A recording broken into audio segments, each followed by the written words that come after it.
Hello there, and welcome to Nowhere to Hide. I'm Brian Hyde. The Idaho legislature at last is coming to the end of the session, and this last week has been one of more twists and turns than I think anyone anticipated. So we have an actual cliffhanger ending coming up for the medical freedom bill. I'll tell you more about that coming up, and a few wins to celebrate as well. Stay with me. All reporters are biased, the Idaho Press Club are biased, all media, newspaper, radio. To be completely blunt here, Brian, and there are plans to expand indoctrination. That's right. Well, Idahoans are also concerned. Horror shot. That line would be moving a little bit farther west. I'm like crying. Nobody wants to see Dark money is influencing policy. Once again, welcome to Nowhere to Hide. You know, the legislative session this year has been maybe not an especially contentious one, but it definitely has had its share of surprises and twists and turns. Nowhere has that been more true than with the medical freedom bill, which seeks to limit the ability of the state and its various agencies from imposing medical interventions on us like we saw during the COVID pandemic. Look, I'm willing to give them the benefit of the doubt when they say, we were just trying to do the best we could with the information that we had. The bottom line is it was disastrous. It was beyond the scope of legitimate government, and no state or government agency should be forcing people to undertake a medical procedure or medical intervention that they don't want.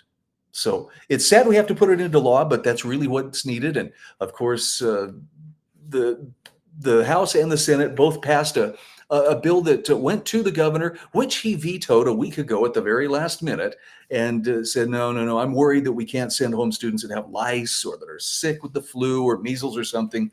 So there have been a number of different versions, a couple of different ones that have come out. I believe it was Senator Foreman brought forth Senate Bill 1210. And there were various amendments that were being put forth on there.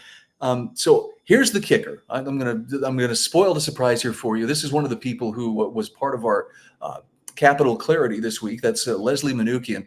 She posted this video just a short time ago this afternoon and said, we have addressed the governor's concerns that we are so close to passing the first Medical Freedom Act in the nation. And she sounds very grateful. And I guess the big takeaway that I'm seeing from this is one of those cases where it's not just a matter of, well, the good side, put forth their best and the evil side tried to take it away. There were concerns which were addressed, and it sounds like a lot of different people, perhaps even coming at this from very different perspectives or different angles, have been able to hammer out an agreement. And it looks like right now, as I'm preparing this video, the House is at lunch, and so they will likely vote on it this afternoon. And if that's the case, I think it will go to the governor's desk. Now, the question is still there. Will he sign it? We will see. But the good news is, it was at an impasse there for a little bit. There weren't enough votes to override the governor's veto. And that's thanks to Republicans who, for whatever reason, thought they would err on the side of big medicine or something like that. But there are some notable victories that we need to celebrate as well. So let's take a moment and talk about those. So it's possible we'll have a medical freedom bill, but here are the things we have for certain. First of all, we want to say congratulations. Governor Little has signed H96, no political flags in government buildings. And this is, I know that there are those, well, this is an attack against inclusivity. This is an attack against just, caring and acknowledging other people's existence. No, it's not. It's establishing boundaries that there are places where it's appropriate for ideologically motivated flags to be and places where it's not appropriate. Government buildings, classrooms, which are part of a government-run system, those are not appropriate places. You're still free to hang that, fly your flag out there in front of your house, do whatever you want there, but don't expect the taxpayers to subsidize and otherwise support what are, well, honestly, some pretty radical ideological messages. Now, this is not just the rainbow flags, mind you. This means that, you're not going to see MAGA flags, being put up in the classroom either. We can hopefully get schools back to where they're actually focusing on teaching students and not so much on, promoting whatever the correct thoughts of the day happen to be. So Governor Little signed it. Thank goodness this is now becoming law in Idaho. So here's another huge win. This was House Bill 135, signed into law, stopping welfare for illegals in Idaho. And it's funny, I was looking at a headline, I believe it was from the Idaho Press, The way they described it was it cuts off some medical benefits from undocumented residents. And I think, if you don't call things what they really are, it's easy to try to distort or twist reality. And I think that's what they're trying to do. The fact is, there are people who are here illegally without proper permission, and they should not be receiving benefits from the taxpayers. Now, there's a bigger issue here too. There's a lot of there's a lot of citizens, people who are legitimately American citizens and Idaho residents, who are also receiving tax benefits that perhaps they shouldn't be. But that's a story for another day. The bottom line is, it's bad enough when our own homegrown, residents and citizens abuse a system and live off of the taxpayers' efforts. But we have no obligation to do that to people who are here illegally. So this was signed into law. And here's a little bit of the backstory, just so you can understand. IFF, the Idaho Freedom Foundation, posted, Governor Little has signed IFF recommended House Bill 135, prohibiting welfare and other benefits for illegals in the state of Idaho. Now, this has been a multi-year long battle to get this bill passed, but now the taxpayers of Idaho can finally rest easy, knowing that they will no longer be taken advantage of by the people who disobey our laws and disrespect our national sovereignty. And of course, a shout out to the representative and senator who made this happen. Now, here's a little more background on this, just in case you didn't know. This legislation was authored with the help of the Idaho Freedom Foundation and introduced as House Bill 615 last year. Unfortunately, it was killed in committee by Representative Megan Blanksma. But now that Representative Faye Thompson has replaced Representative Blanksma in the House, well, the bill easily went through both chambers. So this was at the top of the Idaho Freedom Foundation's Freedom and Family agenda. And this is one of the big wins that I know we're very happy to be celebrating. Though we fought hard to get this bill through, it couldn't have been done without incredible lawmakers like Representative Jordan Redmond, Senator Phil Hart, and other supporters of the Idaho Freedom Foundation. So kudos. That's a big win and very worthwhile. Here's another one. As the session comes to an end, the amended version of Senate Bill 1198, which completely dismantles DEI in Idaho's universities, has been concurred in the Senate in a 20-15 vote. So the voted on amendment removes the cure period that universities have before enforcement by the Attorney General. And by the way, it also increases the minimum fines that the Attorney General can seek for violations, meaning it's got some teeth in it now. One of the most comprehensive bills in the nation to combat against DEI in higher education. I believe this one now goes to the governor for him to sign.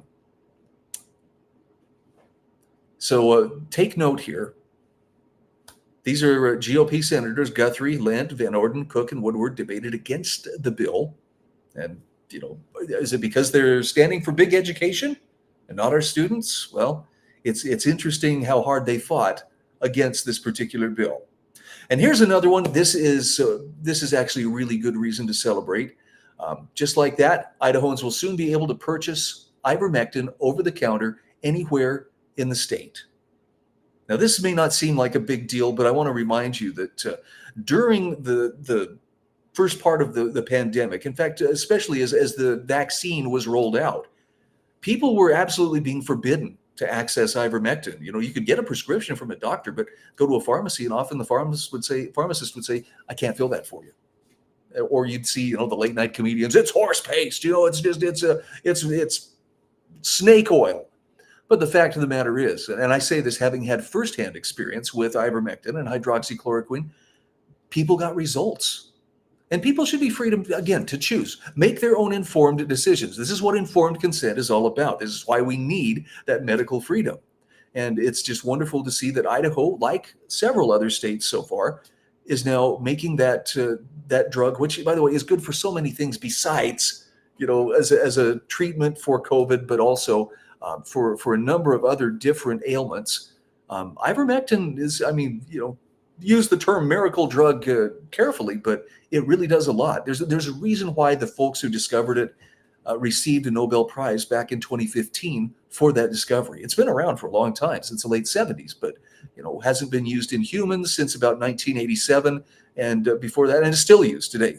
Any large animal operation, horses, cows, etc., it's used to treat for parasites, but it has some other benefits. The problem is that benefit would have been not so beneficial to Big Pharma, which was trying to push a particular vaccine and did not want the competition, and frankly couldn't have its emergency use authorization if there was a viable remedy out there on the market. So it was political. It wasn't based in science, this prohibition, well, you shouldn't be accessing ivermectin. Totally a political move. And this takes away some of that ability for well-intended, but nonetheless wrong do-gooders to stand in your way of making those kinds of decisions. Look at the voting on this. This is the ivermectin bill, and this is the Senate. 66 ayes, 1 nay. Steve Birch, I'm guessing it feels pretty lonely there doing what you're doing. And then 3 abstentions. All right. I don't know what the reasoning is behind those who abstained from the vote, but that's pretty solid. And it includes some people that I really wouldn't have expected to see voting in support of that greater medical freedom. Look at the House. Okay. 25 ayes, 9 nays. There are a few names here that show up that really probably shouldn't be there. Guthrie, wow, argued against this. What do you have against that medical freedom? Cook, Lent, anyway. The point being, there have been some very good wins in this legislative session, and we're still, hanging in there with that cliffhanger. Will S 1210 make it to the governor's desk? And if it makes it there, will he sign it? If it doesn't happen, it's not the end of the world, but I'll tell you, it's really kind of gratifying to see how many different people could come together, hammer out the differences, to address the concerns, and then send it to the governor. And if the governor doesn't sign it, well, he'll probably have some splaining to do at that point. So there's the latest as the legislative session, knock on wood, will wrap up with a cliffhanger today. I'm Brian Hyde, and this is Nowhere to Hide. All reporters are biased. The Idaho Press Club are biased. All media, newspaper, radio. To be completely blunt here, Brian, and there are plans to expand indoctrination. That's right. Idahoans are also concerned. Horror shot. That line would be moving a little bit farther west. I'm like crying. Nobody wants to see Dark money is influencing policy.